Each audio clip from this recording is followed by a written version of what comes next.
Oh. All right. Well- I'll volunteer if I have to. Yeah. Volunteer for tribute. I just will do a real good summary without doing a good summary. Hey, Hey, look who's here. Heath, You know what? say You it. Say it right here. There, yep. Look, I love it when you show your hand before the game has even begun. We're That guy's welcomed by carrying pocket aces. Mark the Filler Man. Yeah. Magnum Mark. Okay. Magnum Mark, yeah. There you go. Oh, damn. That you needed a stash. Yeah, Mark. I do. Mark. I Filler could man. never grow the stash. I could never grow Okay. the stash. That's why I admire Ian and David to be able to grow facial hair. I went no shave November into December. You can see Me on too. thumbnails when I used to Yeah. put my face on thumbnails. I look like Shaggy after a hard bender night. That's the most I could. Yeah. Put my face Yeah. on thumbnail. Oh. There you go. So you're more like Lex Luthor on top, Tom Selleck down below, right? Ooh. That sounds Anyhow. like a sexual position, Ian. That How sounds far- like a sexual position. How far below are we talking? Your Yeah. feet. Just I'm going like the Hobbit. Anyway, All you need guys, is 2 feet. Magnum Welcome. PE. ooh, But what if All he right. doesn't survive? welcome. Yes.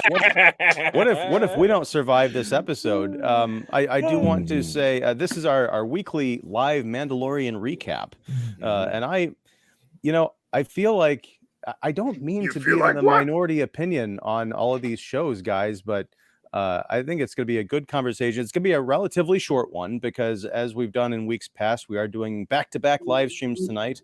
We're going to talk about The Mandalorian Episode 3, Season 3, Episode 3, and then at about 8:45 Central Time, so about 43 minutes from now, we're going to switch over and talk Scream 6, the latest horror blockbuster.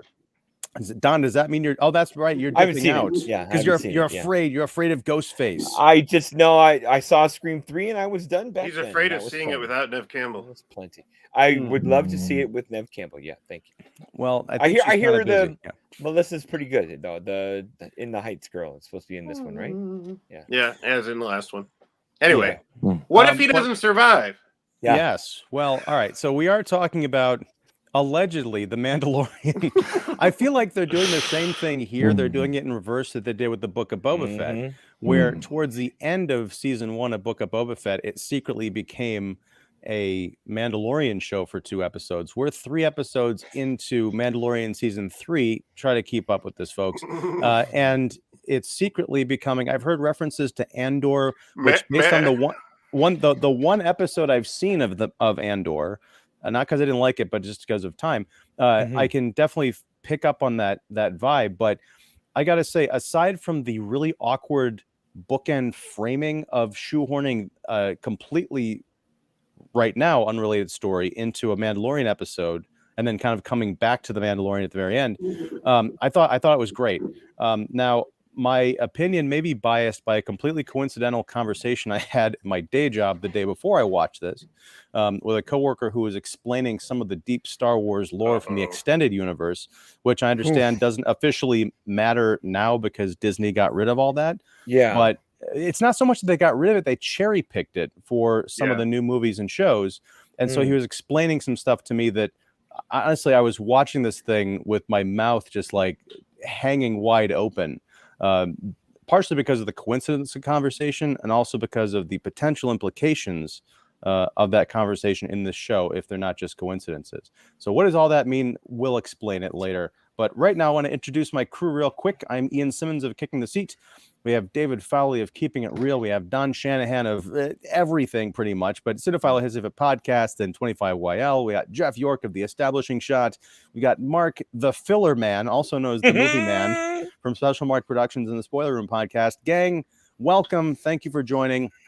And yeah, let's go around.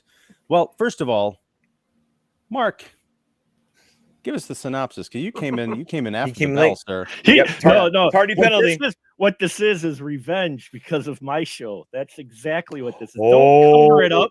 Don't cover it up. You are turning up the dial. Shameless plug. You are turning up the dial to Mando whatever to electrocute my brain to get me to do your Mind flare. Mind flare. That's what this is. You're Fine, doing okay. it, man. Okay. Hold on a second. All right, Before you start talking, Gotta do I got to the do this. spoilers. All Yeah. right. Oh, There we what go. could you spoil though? Yeah, but Lots. So we pick up literally after the events of the first one, end of the first episode. Bo-Katan saw her monster and had her enlightenment. Mando is all happy because he's been redeemed, and he and I was wondering how. Luckily, they played into later. He grabs a sample of water. I'm like, you could have been grabbing water from anywhere, man. But we find out later there's a test. But anyway, he grabs it for. There was like a tap where he just went. Yeah, right. See, look, I thought that he just grabbed some in case he ever had to take his helmet off again. He'd have some. There you go. Do a quick shower. Yeah. Oh, see, Lake Minnetonka. There you go. Lake Minnetonka. So they do their thing and they get back, and on their way back to, I'm assuming they were going back to Bo-Katan's pad to chill out for a while. Oh no, they were going to go. And then he was going to go say, "Hey, I'm redeemed. I can wield the black saber. Follow me." To his little cult, yeah. To his little cult. But on the way, out of nowhere comes a group of TIE interceptors who apparently most of the galaxy don't know TIE interceptors, because Mando says, "Wow, these are tougher than TIE fighters." They're supposed to be. Anyway, so there's a massive fun space battle that we get in here. But while the TIE fighters were preoccupying Bo-Katan, and they do this wonderful segment of Mando grabbing his ship and them blowing away these things, they find out, they annihilate some TIE bombers, come out and annihilate her home. So she starts to kill them, to blow up the bombers, but then a whole fleet of TIE interceptors are coming in because, there's a lot of ships in the Empire still, and they go take off. Kind of trying to replicate, but not really. Was it frame 123 or whatever from Jedi? The TIE fighters coming in. They were trying to a little bit with how all the TIE fighters came in. They didn't do it, but they tried. And then we fade to black. And then, meanwhile, on Coruscant, we have Croissant.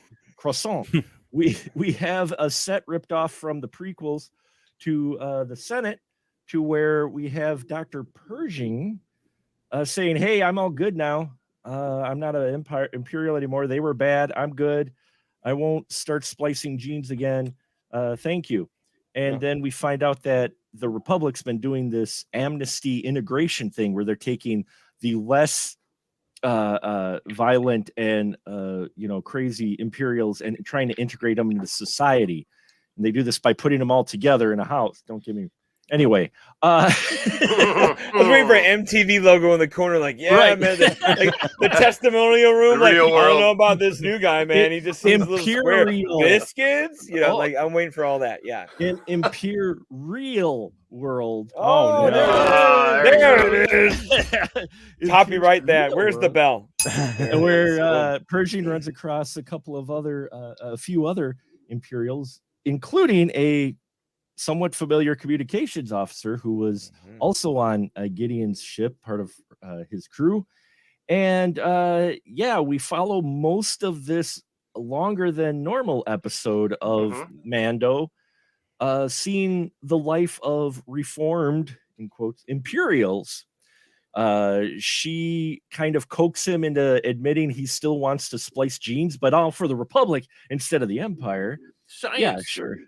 We find out that instead of the Republic, taking advantage of all this tech that they had, they're supposedly destroying it in scrap yards because there's so much of it. And he gets a boring job similar to what we saw in Andor. Office Space? Similar in Andor. Where Did you get those TPS reports? Job. Yeah, he got a menial job, but thanks to this communication officer, she shows him how to be a little bad so they could go to the scrapyard and get what he needs so he can be recreational in his scientific exploration. Because like a portable lab is what. A what portable lab. And they come out with the portable lab, and dun dun dun. Turns out he was double crossed by a former Imperial. Go figure. And that's when we get to. They've repurposed a mind flayer and have made it into a rainbow bright room where they reprogram you to be a little less Imperial and more Republic, or at least docile. And the communication officer, while there, they leave her alone in the room, which Republican people are dumb. And she turns the dial up to 11. Double meaning. Yeah, I love it. Yeah. She turns the dial up to 11 to 11 to fry Dr. Pershing, and then we fade to black and we come back to Bo-Katan and the Mando, who have gone to a secret place, and they present the armorer with evidence after they get past Dave Bautista in a Mando suit, and boom! Not only has he been redeemed, but by proxy, going and saving Mando, Bo-Katan's redeemed, and she's on her path for enlightenment and leading the Mandos. While Mando is happy now because he can wield the black saber, and he won't be a pariah amongst his folks. And credits. Yeah, so that's mostly what happened. Literally, the credits were rolling before I joined into the group. That's why. Wow. Fresh on your mind. You're the right guy to summarize. Wow. Yeah. Now, I just want to say that while I joking aside, it is a filler episode. I did enjoy it. I enjoyed this episode. Yeah.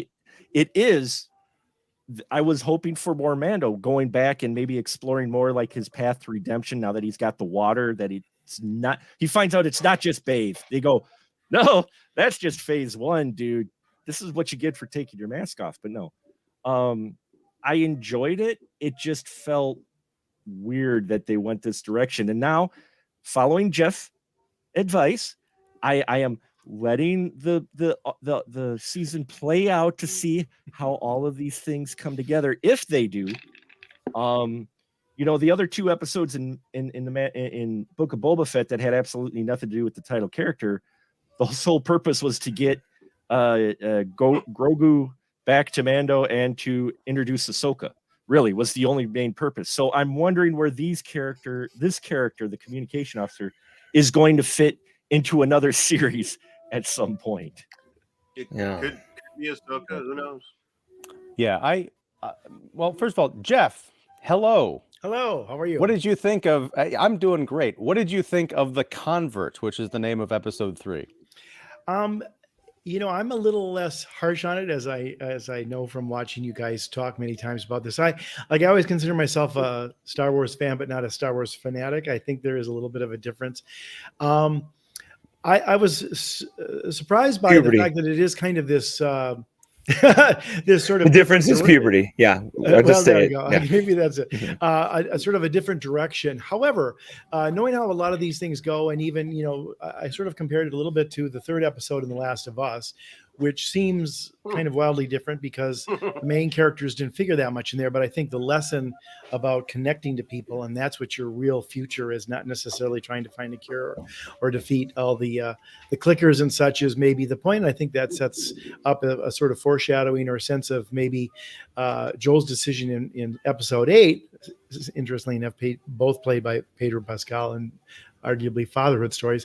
I felt that this one was probably there to set up something farther down the line. And again, thank you, Mark, for your acknowledgement. I think all this is there for a reason. It maybe doesn't seem so at first. I'm not sure it's filler. I think it's actually to set some stuff up. The one thing I will tell you, and this is just maybe sort of a top line Star Wars fan on it, but wasn't the whole idea of the first season was Pershing was one of the guys who was participating in the experiments on Grogu. So the fact that Elia Kane, who is kind of double crossed him, is I'm also. I'm sorry, Jeff. Just I don't want to please cut you off, but does someone have some background noise going on? Like a violin? Oh, is that it? I hear some sort of music. Oh, okay. It's my daughter above me. I'll mute while I'm not talking. Yeah. Oh no, I'm gonna yell at my. All right. At least she's not playing as bad as Jack Benny. For those who know that reference. Thank you. Anyway.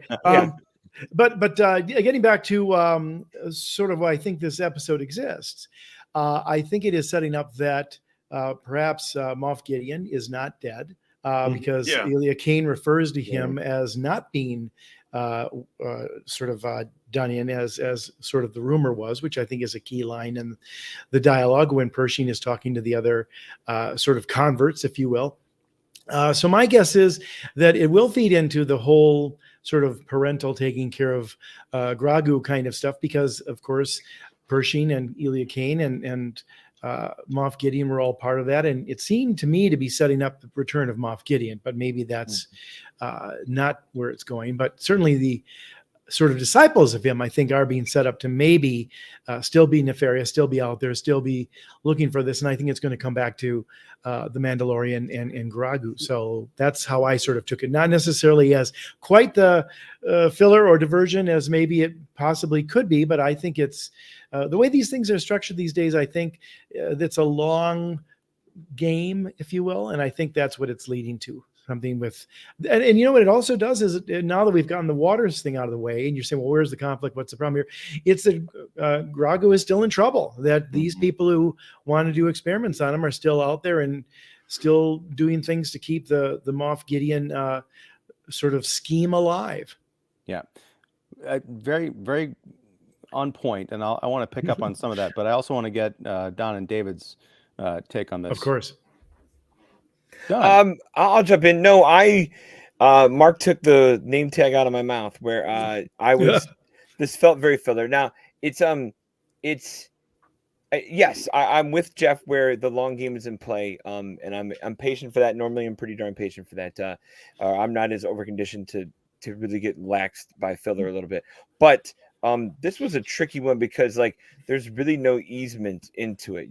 The Dr. Pershing just shows up. I mean, if there was at least a kernel of he's still around or existence, or even good old fashioned comic book style, he appears for the last frame of episode 2, so you're not completely thrown when it's a piece of 3.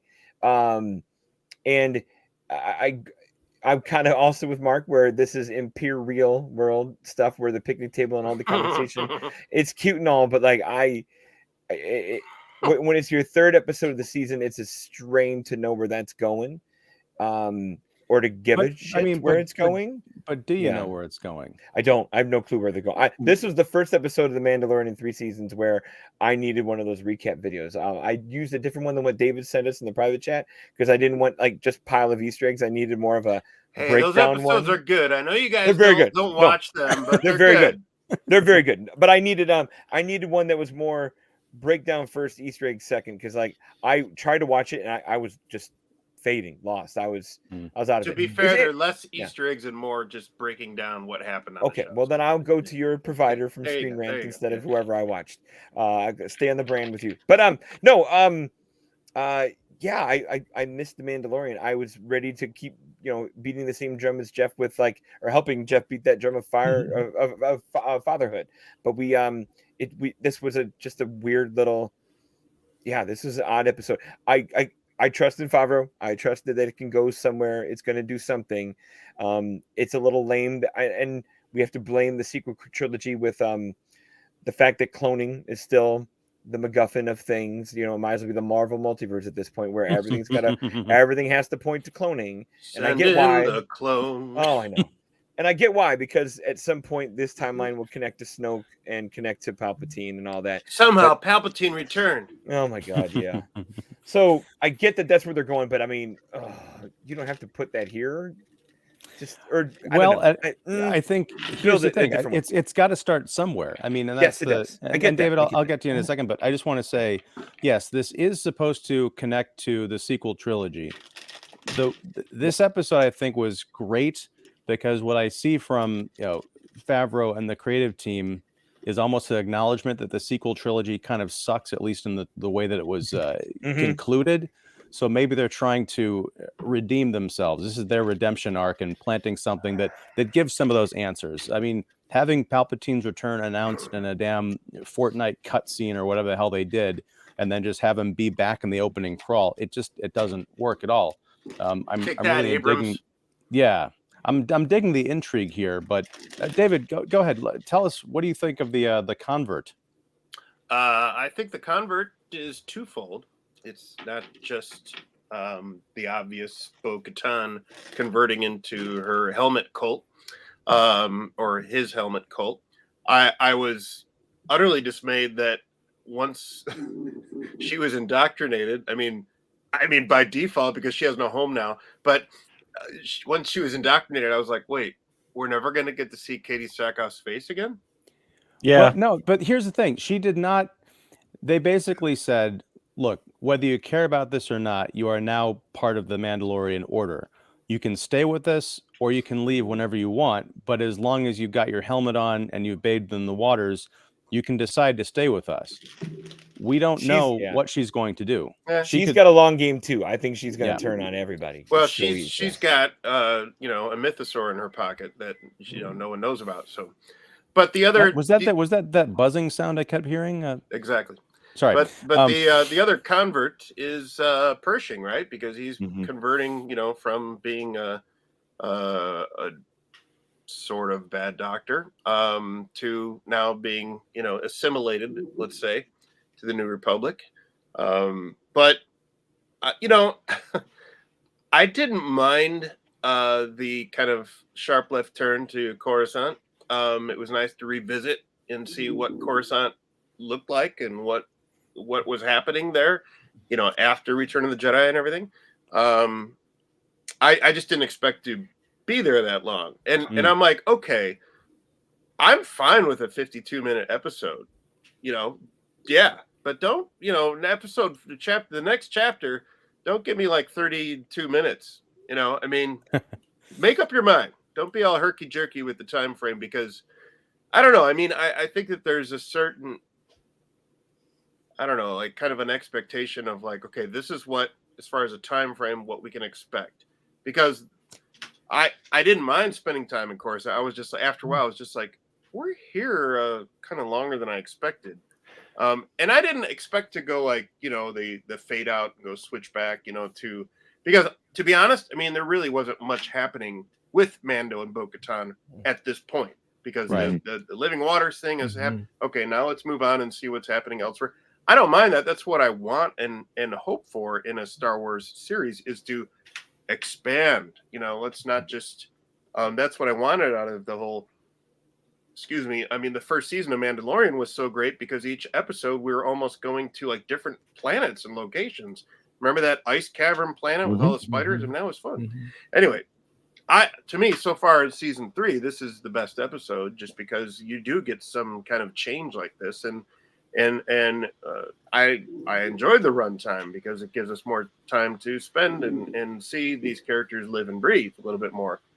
Going back to Pershing is a good kind of interesting choice, because this gives us a little bit more time to understand that it's not like he was ever a mustache twirling character. He wasn't ever like fully, evil, but he was, a doctor first and foremost that had good intentions, but the Imperial nabbed him for their nefarious purposes, or Palpatine's.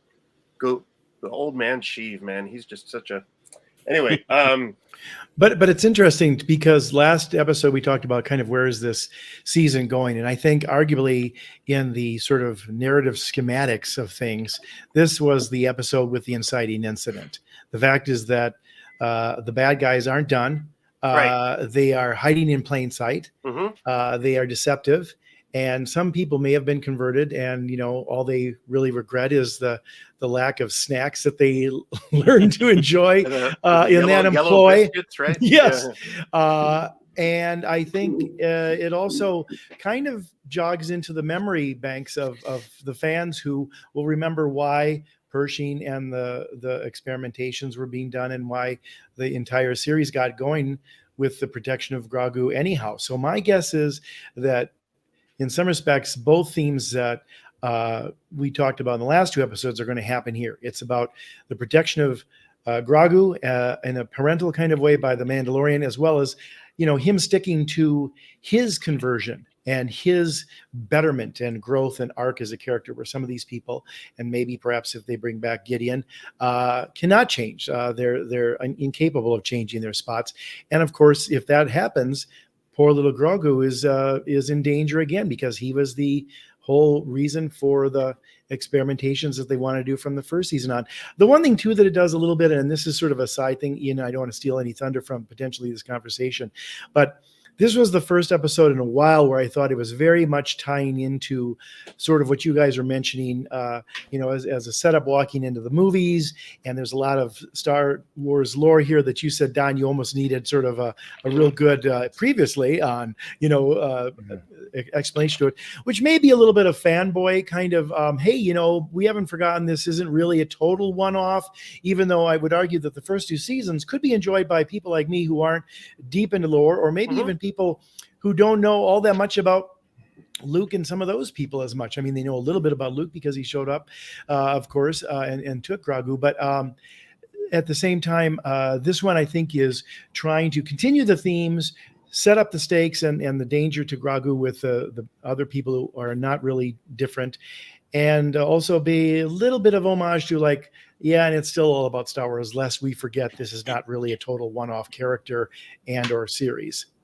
Yeah, I mean, seeing the dog fight on the planet was cool. I mean, yeah, it was very well done. Even that whole, I thought about you, Mark, when the Mando's plane did the whole bat plane thing. Yes, and I went down. Yes, I wanted there to be a moon, just so it was like, or when she, or how about when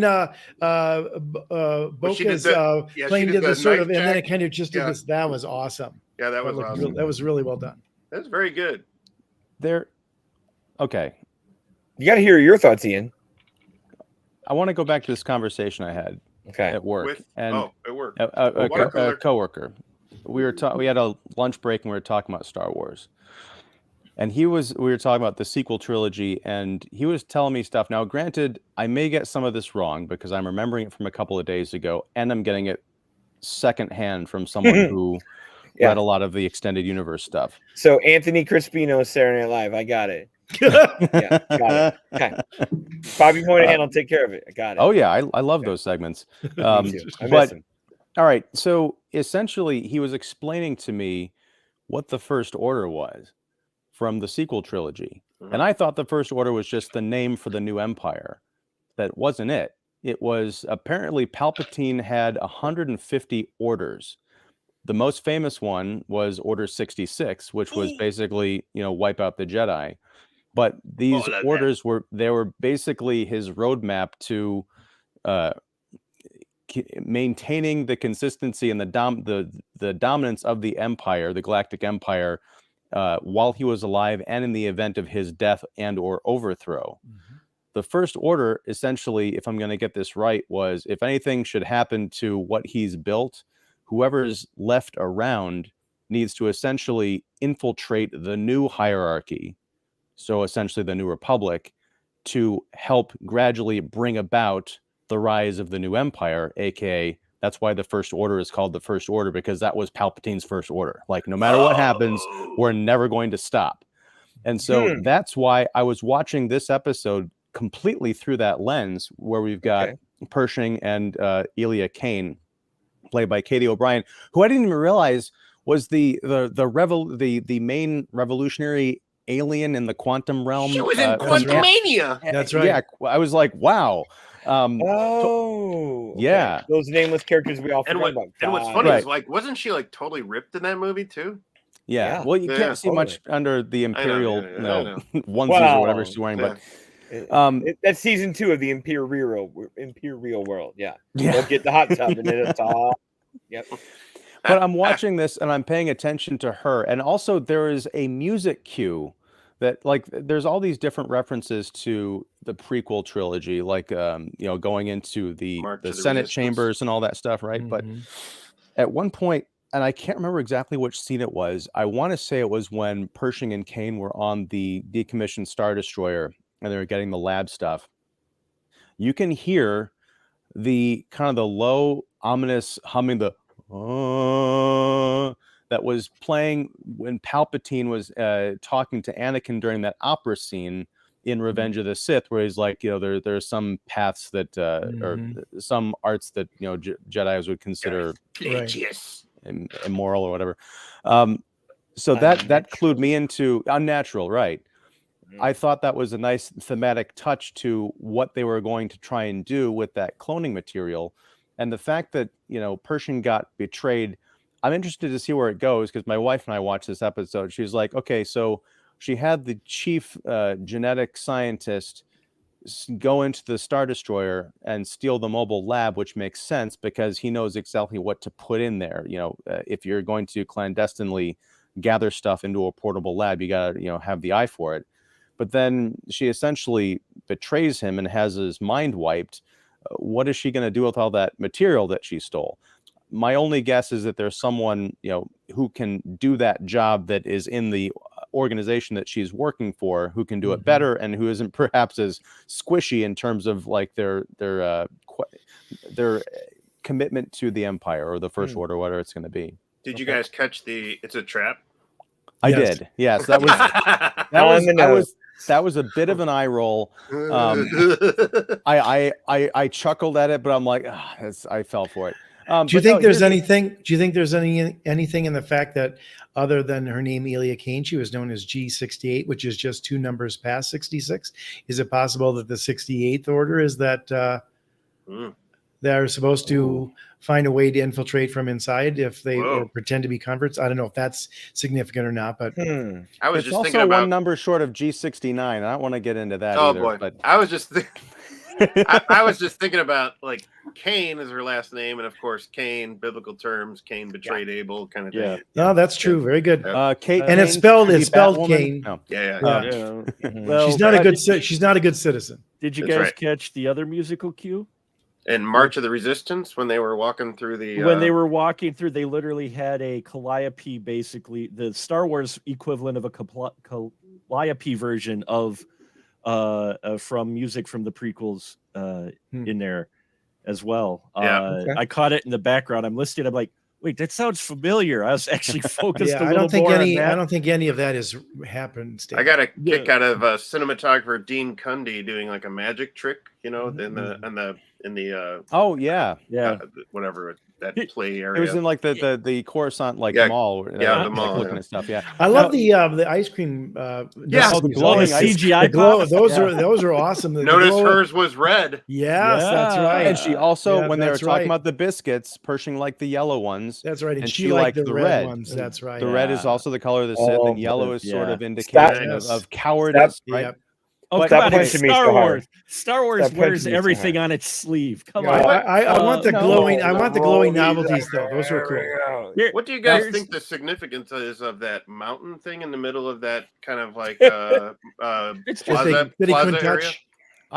Was that actually a model, or do you think that the whole city was built up? I think that was the last. That was supposed to be the last vestige of literally the last piece of nature on that planet. If you go by the lore, there's a tree. There's one tree left on entire Coruscant, which is the natural tree, because the rest of Coruscant's entire urban developed. And I think part of the reason they put the mountain bit in there was so to give you the idea of the scope of the build that Coruscant has come, because we get the little tidbit earlier that we find out that Coruscant's not the only all-city planet like many Star Wars fans thought. There's a few of them out there. They even give a name. Force Awakens, right. But I think they did that for the scope to give you an idea of how high Coruscant was built. For me, I wish they would have saved this material and put it in Andor. And the reason I say that is because I think they could have really, to help. You can't, because obviously time period, but I would have loved to have something more like this than what we got in Andor with the one security agent sub story that we got in Andor, which really I just looked at him and go, Dime Store Kyle McLaughlin. Where's Kyle McLaughlin? But anyway, but in this one, it felt kind of like that. And I know they don't match because of the timelines, but it just would have been nice to have something like that. Not quite in Mando, because and the other reason is because of what you guys were talking about, the way the first 2 episodes play out in this one. If you go by runtime, they could have combined episode 1 and 2 right into one episode, and then gone with this episode as episode 2, and that then leads you more to, and we don't know where it's going now because they've wrapped up any loose ends from the beginning. Okay, he's bathed in the waters, Bo-Katan's, redeemed. We've ended all that by episode 3. Where are you going? I am curious. It would have been just nice if they would have maybe moved this to 2, done everything you did in episode 1 and 2 into one episode, and then give us like 6 other episodes that are really, you don't know where they're going to go. Because now you're going to hit the halfway mark. And you know what I mean? And we've only had Mando for like an hour. Well, and here's the thing. I kind of think that's fine because, watching this episode, it is jarring how those bookends are literally just bookends. They have pretty much nothing to do, at least right now, with the center. It is jarring, very nice, with the center story. But watching Pershing and Kane, when we go back to Mando, I was like, oh, that's right. That's the show I'm watching. And I'm like, I want to watch this other series, this other season that we got a glimpse of. Kind of the same way as the Book of Boba Fett. Like when we cut to that scene of Boba Fett in Jabba's palace, that kind of like off to the side as Mando is visiting. I'm like, no, I don't want to see him anymore. I'm good with Mando.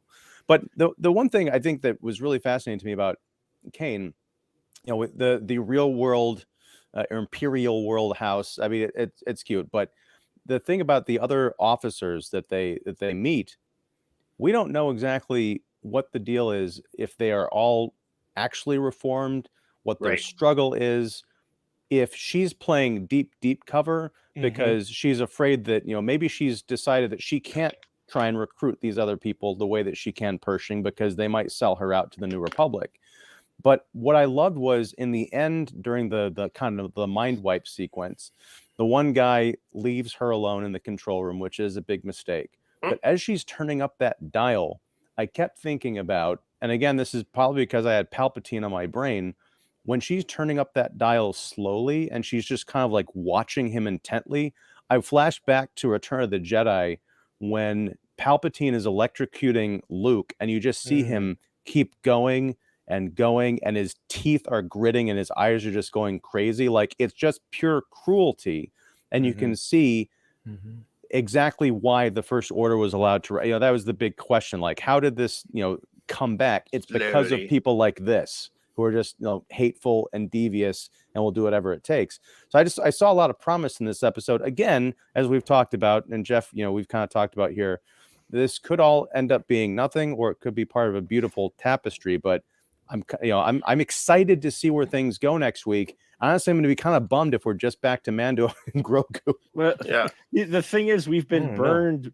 There's Star Wars, the past Star Wars shows. Obi-Wan. We've been burned with teases of things that were going to be, that were going to happen, that never actually go anywhere. They give you it. They're like, here's this morsel. And it's not in any show or TV further. You know what I mean? Or Book of Boba Fett is the worst bar, but it's still, you're teased about how these things are going to go. And then they're just like, yeah, we gave you that, but we're back to here now. And that's my only hesitation. I'm like you guys, I am excited to see where it might go. And hopefully they bring it back around. It's just, having been burned a few times on what was promised versus what we end up getting, just waiting down the line to see how it plays out, I'm hesitant. I'm excited, but I'm hesitant just because I'm like, I don't want to get my hopes up too much. And that was a great one-off. You got a view of the Imperials. You're going to have to wait till whatever to... One thing I think is happening in narrative for television, and it's kind of refreshing, and maybe it helps frame this a little bit too, is I think sometimes as more and more become sort of the long form of telling a story, they're starting to echo books more than traditional television programs, because for years with the 22 or 26 episodes, and it's the soap operas on down, it all leads down this path towards the inevitable conclusion or whatever the conclusion is. When you're reading a book, a lot of times there'll be a chapter in there which is only there for one reason, and that is to put a thought into the story's mix. I will give you an example of that. At the end of and the movie, as well as the book, No Country for Old Men, Cormac McCarthy's famous book, the main character of the sheriff visits his old mentor. And it takes 10 minutes on screen. It's in a whole chapter in the book. And it's like, why is that there? It's there to say you can't change anything. And right now I'm telling you the stuff that you can go and retire. Look at me. I used to be a tough guy. Now I'm a slob and I've got a dozen cats around me. And you sit there and go, is there some bigger thing to this? Is this going to come in? Is this? No, it's there to present a conceit. Books do that. And I think in this one, I think it's going to actually ladder up to, again, like I've been saying, Grogu's in trouble and these people aren't done with their experiments. However, at the same time, you know, if you look at it just from the pure status of convert, some of these people aren't converted. The Mandalorian is. And it's about what path you're taking. What is your arc? Can you change? I think that's the big question that we've been asking ourselves since we were kids and watched A Christmas Carol. How old are you? How traumatized are you before you change? Can Scrooge change at 75? Yes, he can. Can the Mandalorian change? Yes. Can some of the people who worked for the bad guys? Maybe not. And I think that's maybe what some of the conceit here is, even if it doesn't go anywhere, as you're saying, Mark, and it's a disappointing, unfulfilled promise. But at the same time, I think it is there for more than just the conceit, more than just the Cormac McCarthy chapter. I think it's there to suggest that Grogu is still in grave danger. Yeah. And the true parenting of him is going to come into action where some real stakes are involved. And he's going to have to start killing a lot of bad guys in the way. Grogu? Yeah. Kill. Well, to Mando. that point, no, Mando, but you know, it's interesting, David. That's a great thought because Grogu is getting more powers. I don't think he's entirely defenseless anymore. No, he's not. I agree. Okay, 2 points, Jeff. One, Sure. The novel No Country for Old Men, I consider to be the director's cut of the movie. I love the Coen brothers film. Yeah. Reading the book completely recontextualized it for me in a really great Book way. is better than the movie every time. Oh yeah, That one too. That's the thing. As good as that movie is. That's why I call it a director's cut, because I think the movie's fantastic. I can't separate them. It's really weird. But the other thing is, and it's a direction that we could go along with the fatherhood thing, and I'm hoping they explore it. But now that Mando got back the one thing that he desperately wanted, we're going to find out if he actually still wants it. Yeah, because now he's hanging out with Bo-Katan. He's been exposed to someone who grew up outside of that religion, has her own ideas. Right. Maybe he's going to start to see the Mandalorian order differently from the inside now that he's been accepted. You know, there's all sorts of different possibilities. But I want to leave off because we got to go talk about Scream in a couple minutes. We got a comment here from Don Shanahan. Who's this guy? Yeah. You were so bored at the live show that you had to comment on it. Don got tired as I was talking and wrote a question. No, it was a little bit back, but yeah. It was. Do androids dream of electronic shit? Yeah. Nice. Oh, very nice. How do people breathe on Coruscant without oxygen generating plants? Do they use Perry air can like on Plant Spaceball? I like to think that they do. I agree. Did you guys catch the Blade Runner 2049 reference? Yeah. Yes, I was going to say, don't be a Philip Dick, David. No. Oh, was it in this episode? It was the part in this episode I nodded off. Oh. Yeah, that was. Oh, yes, like there was definitely those interviews with the droid. Yes, felt like the check-in that Ryan Gosling had. Okay. I thought that was kind of cool. Before we leave, I would like to add. We talked about this before we went live, but this chapter was directed by Lee Isaac Chung, who directed Minari.